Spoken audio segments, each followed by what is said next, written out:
Serious, what stories about ww2 did your grandparents tell you, and or what did you find out about their lives during that period? Something sweet. My grandparents saved *ALL* their love letters sent back and forth during that time. They had just met and had fallen in love before his departure. So they carried on their romance and developed the relationship through beautifully written letters. Those letters expressed every emotion, from the realities and horrors of war to the abiding hope they'd be reunited safe and sound. They were married not long after grandfather's return. My grandfather was pretty rich from real estate in the coastal province of Zhejiang in China until the Japanese invaded. He and his family relocated to the inland wartime capital and worked as a telegraph operator for the war. The Japanese took everything from everyone back then, and nothing was the same afterwards. Coupled with a civil war right after, and things were pretty ****tty. My granduncle was part of a cleanup crew in Japan after the Battle of Leyte. So after all the fighting was done, Theed sent his unit in to clear out the bodies of the fallen Japanese. He said that they would loot their bodies, take treasures like knives, swords, gold off the teeth, and then put their bodies on a giant landing craft, the kind that open up on a beach, and take them out to sea to dispose of them. He says he'll never forget watching the sharks just go to town on the dead. Haunts him to this day. Edit. This was in Philippines, not Japan. But it was a battle against the Japanese. Another edit. The intention was to give them a sea burial, since the Japanese left their dead upon retreat. It wasn't meant to desecrate the deceased further. My grandpa very rarely talked about it, but he was in the Pacific in ww2. He caught malaria and was sent to a hospital ship to recover, and the Japanese sunk the ship. So he floated for like 10 hours clinging to the wreckage with active malaria before finally being rescued. And after all that, he re-enlisted and fought in the Korean War also. He never said much, but he did talk once about throwing explosives of some kind in a river to catch fish. He was in the South Pacific as a Marine. I just remembered another one. He did not smoke, so he traded his cigarettes till he had enough for a typewriter, so he could type his letters to his wife and my mom, his daughter, who was born after he went to war. My grandfather joined up in 1943 when he turned 18 years old. He was stationed on a Pacific island where he basically became a radar orderly. His family were Mennonites, so he was a conscientious objector. He was a medic, clerical worker, cook, ditch digger, driver, and anything else that he was asked. Most of his time was spent cleaning up after everyone else and watching for air raids by the Japanese Air Force. Edit. My mom said that he watched the Japanese planes surrender on the Missouri. My grandfather befriended a German family during the war. They would cook him meals, and the mother would wash his clothes. One day he loaded up a box with eggs and used toilet paper to make sure they didn't break. The next day there was a note in his laundry thanking him for the eggs, but an even bigger thank you for the toilet paper. They hadn't had any in years. Grandfather was drafted, broke his femur in basic training. Spent the entirety of WWII behind a desk in Oklahoma processing logistics and supply chain management requests. My grandfather would talk about the training time with his unit while being transported, but mostly about a little kid he was helping feed in China after Japan surrendering. He would just think aloud about what happened to him and if he was alright. He never talked about combat. I did walk into his house once, and the History Channel was on showing a USMC graveyard on Okinawa, and he was crying. My grandfather lost his twin and his mother in a German bombing raid during the Blitz. He was 15 at the time and an alcoholic for most of his adult life. My great aunt told me she and her friends used to play in the bombed ruins of buildings near their home in West London. In retrospect, she realized how dangerous it was to be 3 stories up a crumbling building, but at the time, they didn't care at all. My grandpa stormed the beaches at Pointe du Hoc in Normandy and lived to tell about it. Afterwards, when things calmed down and they had left France, he ran off for about a week to another country and had some fun. I went back to Pointe du Hoc with him for a Rangers reunion with my family several years ago. Now that was powerful. Standing in the same area with your grandpa and family where he stormed the beaches. Grandpa and grandma were out in Austria. Grandma was super pregnant with my aunt. They were stumbling through the forest when they met 5 Afro-American soldiers. Might have been the first time they've seen black people. One asked Grandpappy to come closer. No common language, just by using hand signs. They both thought that that's the end. They're done. It's scary to run into guys with big guns in the forest. Turns out, they got a bunch of eggs in exchange for some help at a nearby farm, and when they saw grandma's big belly they thought she'll be needing the extra calories more than them, so they put it all into Pa's hat, and pointed on grandma smiling. Best dudes ever. My great grandfather never talked about the war, until he had his stroke. We knew he had a Purple Heart and a Bronze Star, but we didn't know how he got them. He was just a private, and he'd had enough of the military. When the war was over, after the stroke, he seemed to loosen up. He laughed about sighting rifles in by shooting at chickens. He showed us pictures of him in front of the Eiffel Tower. Turns out he was occupation force. Ended up occupying an area near Berlin that became involved in the Battle of the Bulge. Apparently, while he was fighting, some sort of explosive blew off his buddy's leg. So grandpa did what anyone else would do and threw his buddy over his shoulder to get him to the med tent. This included running across a field in the line of sight of a German machine gun nest. He was shot in the leg and some more shrapnel ended up in his chest. Somehow grandpa and his buddy survived. We thought he was embellishing it, but the Bronze Star paperwork included a report that we found after he passed away. 2 higher-ups signed that the story was true, so I guess I have to believe it. He told us it wasn't that big of a deal, and that he didn't deserve all those medals for what he did. What'll about us? R.I.P. Gramps. Edit. Words edit 2. People are pointing out that this battle didn't happen in Berlin. He never said Berlin, just Germany. I said Berlin, because I'm not good at history. Sorry. My grandpa went to Annapolis during the war, and ended playing piano for the USO. It might not be badass, but it's still kind of cool. Got 2 stories. Grandmother on my mom's side told me this story. I remember first time when the Germans came into my village. I was outside playing with my cousin when my mom came and pulled us into the house and said, "SSH, be silent, the Germans are here." We stood by the window that had a little opening and saw how German soldiers walked on the road with tanks and knocked on people's doors and pulled some of them out. I saw my neighbor get shot on the spot. I was 5 years old and still remember it clearly. Grandmother on my dad's side, we lived just by the Danube, and I remember seeing the Germans on the other side of the stream. They started to board some small boats to cross the river. After some minimum they started to shell and shoot towards us, and I took my little brother in my arms and started to run for my life. I was 9 years old and my brother 4. They didn't care how we looked like or not. They hated us because we are Slavs and not Germans. My grandmother on dad's side was redhead, Irish redhead. My grandmother on mom's side was blonde and green/blue eyes. 2 stories that stuck the most. Pacific Theater, Southeast Asia. Japanese occupation. Granddad was a small boy. At the beginning of the occupation, he didn't know he has to bow to any soldiers he passes.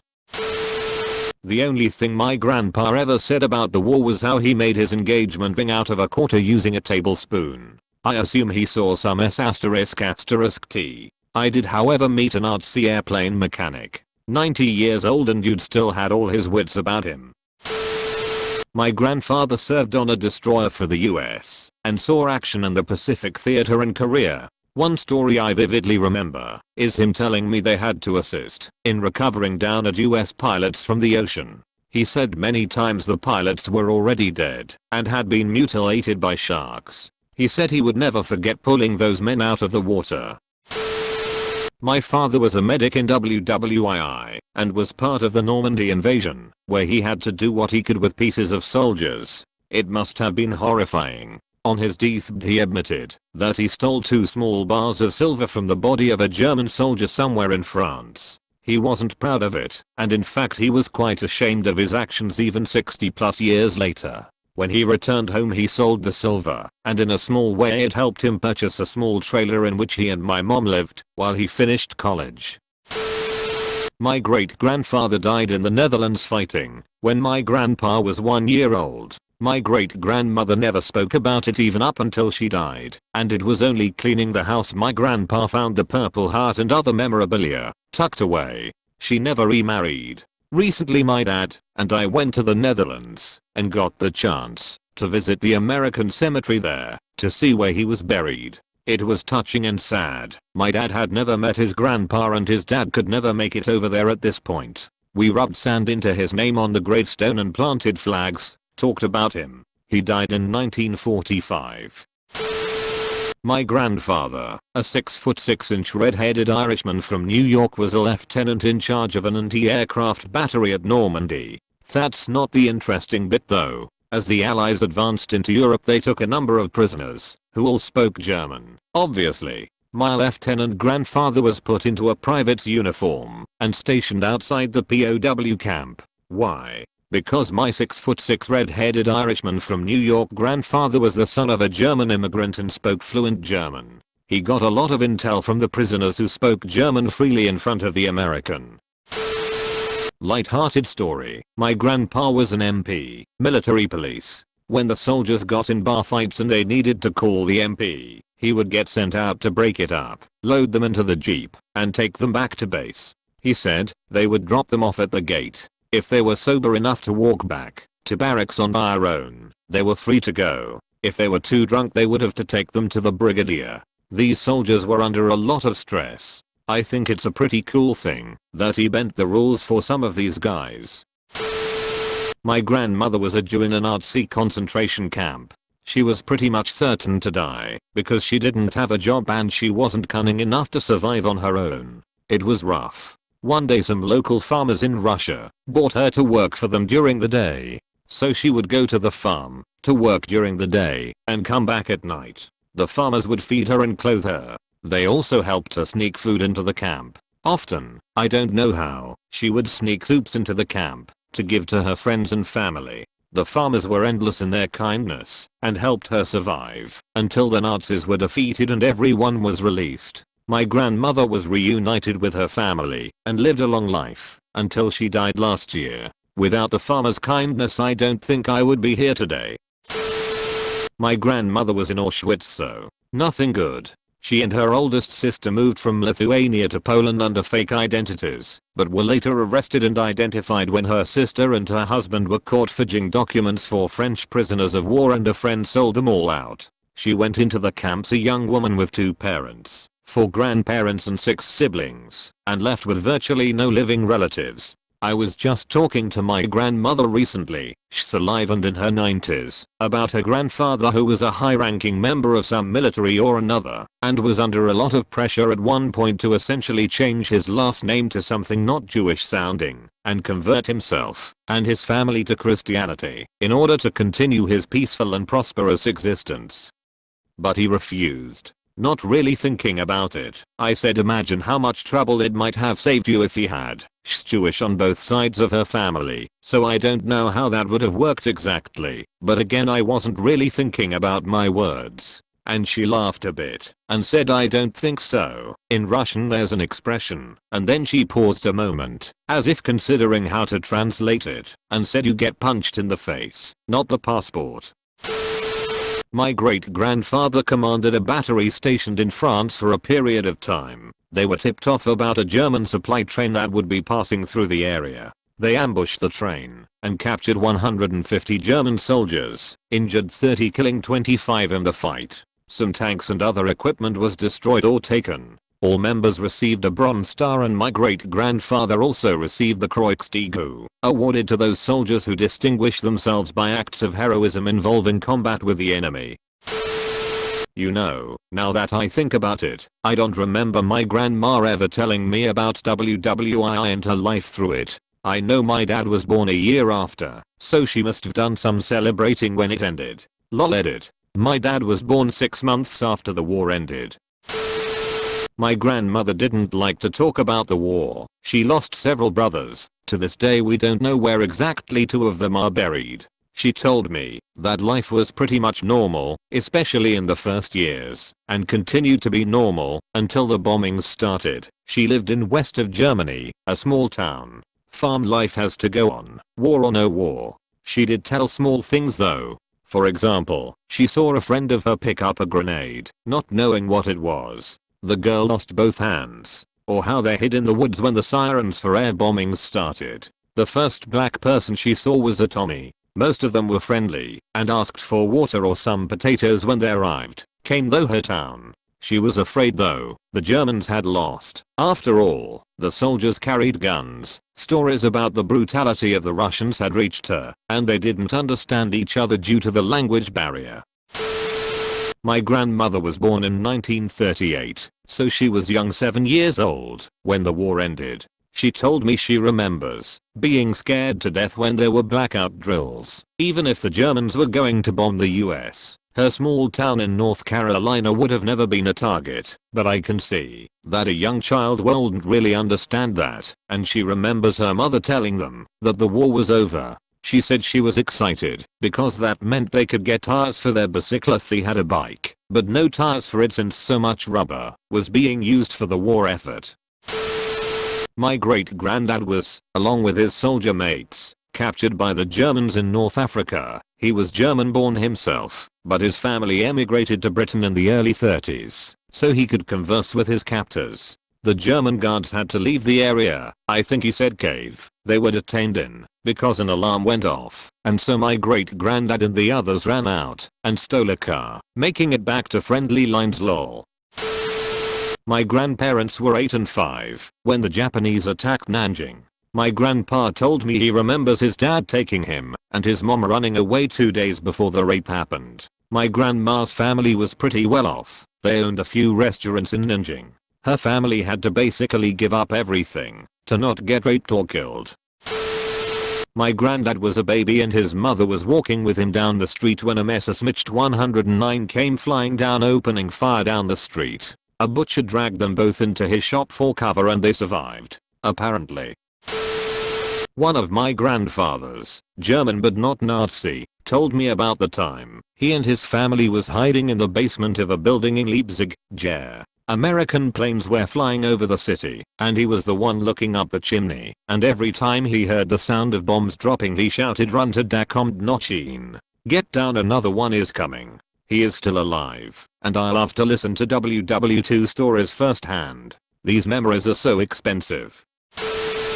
My grandfather, Polish, was only about 12 when Poland was invaded by Nazi Germany. He was from a poor small farming village where most of his family lived and worked. At the end of the war, he moved to Dachau and signed up to be a guard at the Dachau concentration camp under orders from the US Army. The Dachau concentration camp after the war held all the Nazi SS and other war criminals who were awaiting trial, so I'm sure he experienced some inhumane things being done there, but he never spoke about it. I recently received my Polish passport, and in doing so had to dig up a lot of old photos and information about him. The only thing I could read in English was his enlisting documents at Dachau by the US Army, accompanied by a photo of him in the uniform. It's a great photo. My grandmother, German, was from a wealthy family and lived in a town near the Czech border.